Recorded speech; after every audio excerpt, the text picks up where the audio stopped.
வணக்கம் நண்பர்களே. இன்னைக்கு நிஃப்டி 50 பார்த்தீங்கன்னா ஒரு 92 பாயிண்ட் நெகட்டிவ்ல க்ளோஸ் ஆயிருக்கு. மோஸ்ட்லி பார்த்தீங்கன்னா இன்னைக்கு எல்லா இண்டிசஸுமே நெகட்டிவ் சைடில் தான் க்ளோஸ் ஆயிருக்கு. சென்செக்ஸ் பார்த்தீங்கன்னா கிட்டத்தட்ட ஒரு 217 பாயிண்ட் நெகட்டிவ்ல க்ளோஸ் ஆயிருக்கு. பேங்க்கு, ஐடி, ஃபார்மா, ஆட்டோ, மெட்டல், எனர்ஜின்னு சொல்லி மோஸ்ட்லி எல்லா இண்டிசஸுமே நெகட்டிவ் சைடில் தான் போயிருக்கு. இல்லை பாசிட்டிவ் சைடு எது வந்திருக்குன்னு பார்த்தீங்கன்னா எஃப்எம்சிஜி மட்டும்தான். எஃப்எம்சிஜி மட்டும் பார்த்தீங்கன்னா ஒரு 114 பாயிண்ட் பாசிட்டிவில் க்ளோஸ் ஆயிருக்கு. காலையில் பார்த்தீங்கன்னா நிஃப்டி 50 ஒரு பாசிட்டிவ் சைடில் தான் போயிட்டு இருந்தது. கிட்டத்தட்ட ஒரு 80-90 பாயிண்ட்டு பாசிட்டிவில் இருந்துச்சு. அதுக்கப்புறம் பார்த்தீங்கன்னா ஒரு 2 மணிக்கு மேலே கொஞ்சம் சேலிங் ப்ரெஷர் வந்துச்சு. அதுக்கப்புறம் கண்டினியூஸாக இறங்க ஆரம்பிச்சது. கிட்டத்தட்ட 110 பாயிண்ட் வரைக்கும் நெகட்டிவில் போயிருந்தது. அதுக்கப்புறம் ரெக்கவரி ஆக பார்த்தது, பட் ஆனால் முடியல. திருப்பியும் பார்த்தீங்கன்னா நெகட்டிவ் சைடில் க்ளோஸ் ஆகிடுச்சு. மோஸ்ட்லி பார்த்தீங்கன்னா சேலிங் ப்ரெஷர் அதிகமாக இருக்குது. இப்போதைக்கு மிட் கேப், ஸ்மால் கேப் பார்த்தீங்கன்னா லார்ஜ் கேப்போட ஸ்மால் கேப், மிட் கேப் தான் பார்த்தீங்கன்னா அதிகமாக சேலிங் ப்ரெஷர் அதிகமாக இருக்குது. இதில் வந்து பார்த்தீங்கன்னா இன்றைக்கி மிட் கேப் பார்த்தீங்கன்னா கிட்டத்தட்ட ஒரு 750 பாயிண்ட்டு நெகட்டிவில் க்ளோஸ் ஆகிருக்கு. ஸ்மால் கேப் பார்த்தீங்கன்னா 277 பாயிண்ட் நெகட்டிவில் க்ளோஸ் ஆகிருக்கு. ஸோ மோஸ்ட்லி பார்த்தீங்கன்னா எல்லா இண்டிசஸ் சைட்லேயுமே வச்சு சேல் பண்ணிக்கிட்டே இருக்கிறாங்க. இப்போ ஷார்ட் டைமில் ஒரு நல்ல ஒரு பையிங் சைடு வந்துக்கிட்டே இருந்தது. அதுக்கப்புறம் பார்த்தீங்கன்னா கண்டினியூஸாக சேல் தான் போயிட்டுருக்கு. ட்ரெண்ட் வைஸ் பாருங்கள், இது ஒரு ஷார்ட் டேர்ம் ரேலி கொடுத்தாங்க. ஒரு 22,000லேருந்து ஒரு நல்ல ஒரு ரேலி கொடுத்து 22,600 வரைக்கும் வந்தது. இன்றைக்கி பார்த்தீங்கன்னா 22,670 போயிடுச்சு. நல்ல ஒரு பாசிட்டிவ் சைடு தான் போயிருக்கு. ஸோ இதுலேருந்து பார்த்தீங்கன்னா ஒரு 22,800, 23,000 வரும்னு எதிர்பார்த்தது. பட் ஆனால் வரல. பார்த்தா சடனாக பார்த்தீங்கன்னா சேலிங் ப்ரெஷர் அதிகமாகிடுச்சு. டக்குன்னு பார்த்தீங்கன்னா நெகட்டிவ் சைடு வந்து கேண்டில் நெகட்டிவில் க்ளோஸ் ஆகிருக்கு. ஸோ மோஸ்ட்லி நாளைக்கும் இறங்கிறதுக்கு சான்சஸ் இருக்குது. இன்றைக்கி நைட்டு யூஎஸ் மார்க்கெட் எப்படி பர்ஃபார்மன்ஸ் பண்ணுதுன்னு பார்ப்போம்.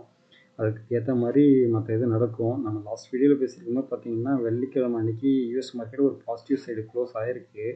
யூரோப்பியன் நெகட்டிவில் தான் க்ளோஸ் ஆகிருக்கு. ஸோ பார்ப்போம் இதில் யூஎஸ் மார்க்கெட் எப்படி பர்ஃபார்மன்ஸ் பண்ணுதுன்னு பார்த்துட்டு அதுக்கேற்ற மாதிரி நாளைக்கு வந்து நம்மளோட மார்க்கெட் ரியாக்ட் ஆகும். மோஸ்ட்லி பார்த்தீங்கன்னா நெகட்டிவ் சைடு தான் போகிறதுக்கு அதிக சான்சஸ் இருக்குது. ஏன்னா சின்னதாக ஒரு ரேலி கொடுத்தாச்சு. அதுக்கப்புறம் பார்த்தீங்கன்னா இப்போது யாரெல்லாம் இல்லை ட்ராப்பில் மாட்டியிருக்காங்களோ, இந்த ட்ராப்பில் யாரெல்லாம் மாட்டியிருக்காங்களோ அவங்க எல்லாமே லாக் ஆகிடுவாங்க.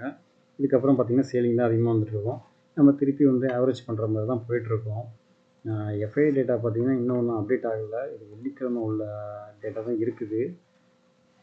இப்போதைக்கு இன்னும் அப்டேட் ஆகலை. இப்போலாம் பார்த்தீங்கன்னா எஃப்ஐ டேட்டா கொஞ்சம் ரொம்ப லேட்டாகவே வந்துகிட்ருக்கு. பிஃபோர்லாம் பார்த்தீங்கன்னா 5 o'clock 6 o'clock வந்துகிட்டே இருக்கும். பட் இப்போல்லாம் அது மாதிரி வர மாட்டேங்குது. ரொம்ப டிலே ஆகிட்டே இருக்குது. இன்றைக்கி நிஃப்டி 50ல் அட்வான்சஸ் பார்த்தீங்கன்னா 9 கம்பெனிஸ் இருக்குது. டிக்ளைனில் பார்த்தீங்கன்னா 41 கம்பெனி இருக்குது. இன்றைக்கி நிஃப்டி 50ல் டாப் கெய்னர் யார் இருந்ததுன்னு பார்த்தீங்கன்னா பவர் கிரிட் தான். கிட்டத்தட்ட ஒரு 3% மேலே ஏறி இருக்குது. அதுக்கப்புறம் பார்த்தீங்கன்னா இந்துஸ்தான் லீவர் கிட்டத்தட்ட 1.9% நல்லா ஒரு பாசிட்டிவ் மூமெண்ட்டில் க்ளோஸ் ஆகிருக்கு. இன்ஃபோசிஸ், நெஸ்லே, ஐடிசி எல்லாம் பார்த்தீங்கன்னா ஒரு பாசிட்டிவ் சைடு. அதாவது எஃப்எம்சிஜி ஸ்டாக்ஸ்லாம் கொஞ்சம் நல்லா பாசிட்டிவ் இருக்குது. இதில் தப்பிச்சது யாருன்னா இன்ஃபோசிஸும் பார்த்தீங்கன்னா அதில் உள்ள வந்து புரிஞ்சிருக்காரு. அடுத்து நெகட்டிவ் சைடு யாருன்னு பார்த்தீங்கன்னா ஓஎன்ஜிசி தான். கண்டினியூஸாக இறங்கிக்கிட்டே இருக்குது. ஏன்னா குருடாயிலோட ப்ரைஸ் வந்து கண்டினியூஸாக டவுனில் போயிட்டுருக்குது. அந்த ஒரு இதனால பார்த்தீங்கன்னா ஓஎன்ஜிசியும் இறங்கிட்டு இருக்கு. ட்ரெண்டு பார்த்தீங்கன்னா நல்லாவே இறங்கிட்டு இருக்கு. பிஃபோராக பார்த்தீங்கன்னா ஒரு 6,000 ரேஞ்சில் இருந்தது. இப்போ பார்த்தீங்கன்னா 4,794 வந்துருச்சு. இதுவும் பார்த்தீங்கன்னா கண்டினியூஸாக இறங்குறது அதிக சான்சஸ் இருக்குது. என்னென்னா ஓவர் வேல்யூ தான். அந்த ஸ்டாக்ஸ்லாம் பார்த்தீங்கன்னா நல்லாவே ஏற்றி வச்சுட்டாங்க. ரெண்டாவது இந்த ஸ்டாக்ஸை வந்து நிஃப்டி 50ல் ஆட் பண்ணிட்டாங்க. ஸோ அந்த ஒரு இதனாலே பார்த்தீங்கன்னா இறங்கிக்கிட்டே இருக்குது. இந்துஸ்தான் பேங்க்கும் பார்த்தீங்கன்னா நம்ம எக்ஸ்பெக்ட் பண்ண மாதிரி 900 பில்லியன் கட் பண்ணிடுச்சு. 52 வீக் லோ நோக்கி போயிடுச்சு. அது என்ன காரணம்னு பார்க்கும்போது பார்த்தீங்கன்னா லாஸ்ட் டைம் நான் சொன்னது தான். அந்த கம்பெனியோட பேங்க்கோட சிஓ வந்து சேஞ்ச் பண்ணிட்டாங்க.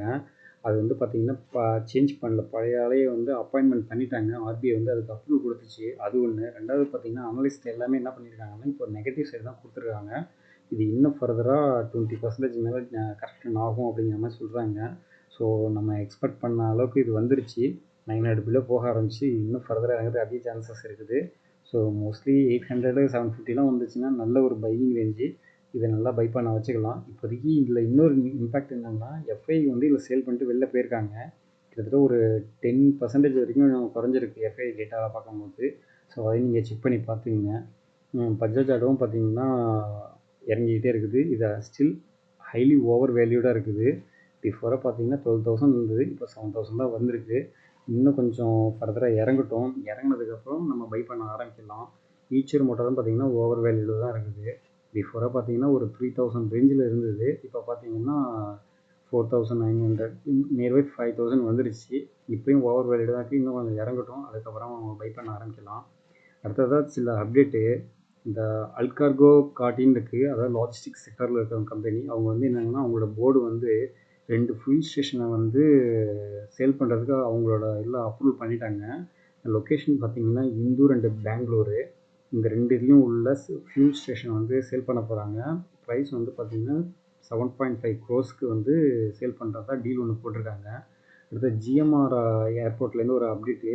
அவங்க வந்து பார்த்திங்கன்னா டெல்லி இன்டர்நேஷ்னல் ஏர்போர்ட் ஃப்ராபோர்ட்டுங்கிற கம்பெனிலேருந்து இன்னொரு 10% ஸ்டாக் வந்து பை பண்ணியிருக்காங்க. பிஃபோராக பார்த்தீங்கன்னா இவங்கள்ட்ட 64% ஸ்டாக் இருந்தது. இப்போ வந்து பார்த்தீங்கன்னா 74% தான் ஆயிருக்கு. அவங்க கொஞ்சம் நல்லா இம்ப்ரூவ்மெண்ட் பண்ணிட்டாங்க. நெகோஷியேஷன் பண்ணியிருக்காங்க அந்த கம்பெனிலேருந்து. அடுத்தது கோல் இண்டியாவிலேருந்து அப்டேட்டு.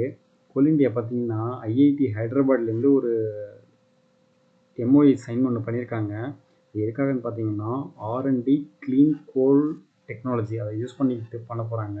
ஸோ அது வந்து இது மூலயமா பார்த்தீங்கன்னா கோல் யூட்டிலைசேஷன் பண்ணுறதுக்காக இந்த டீல் ஒன்று போட்டிருக்காங்க. அடுத்தது மஹேந்திரா வந்து பார்த்தீங்கன்னா இந்த பிப்ரவரி மந்தில் மட்டும் பார்த்தீங்கன்னா கிட்டத்தட்ட ஒரு 10% வந்து ப்ரொடக்ஷன் வந்து இன்க்ரீஸ் ஆகிருக்கு அப்படிங்கிற மாதிரி சொல்லியிருக்காங்க.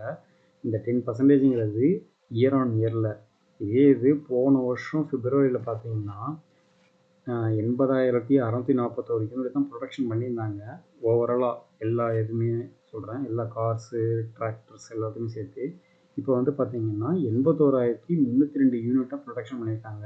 ஸோ இயர் ஆன் இயரில் கிட்டத்தட்ட ஒரு 10% வரைக்கும் நல்லாவே இம்ப்ரூவ்மெண்ட் ஆகிருக்கு. அடுத்தது ஸ்ரீராம் பிஸ்டன்ங்கிற கம்பெனி வந்து பார்த்திங்கன்னா இன்னொரு கம்பெனியை ஃபுல்லாக 100% வந்து அப்ரிஷியேஷன் பண்ணிட்டாங்க. அந்த கம்பெனி பேர் என்னன்னு பார்த்தீங்கன்னா கருணா இன்டர்டெக்குன்னு கம்பெனி. இவங்க யாருன்னா இவங்களுக்கு வந்து பிஸ்டன் இதுக்கு மேனுஃபேக்சரிங் இருக்குது. கிராவிட்டி டையூ மாடல்ஸ் அப்படிங்கிற இதை வந்து கொடுக்குறாங்க, சப்ளை பண்ணுறவங்க அவங்க.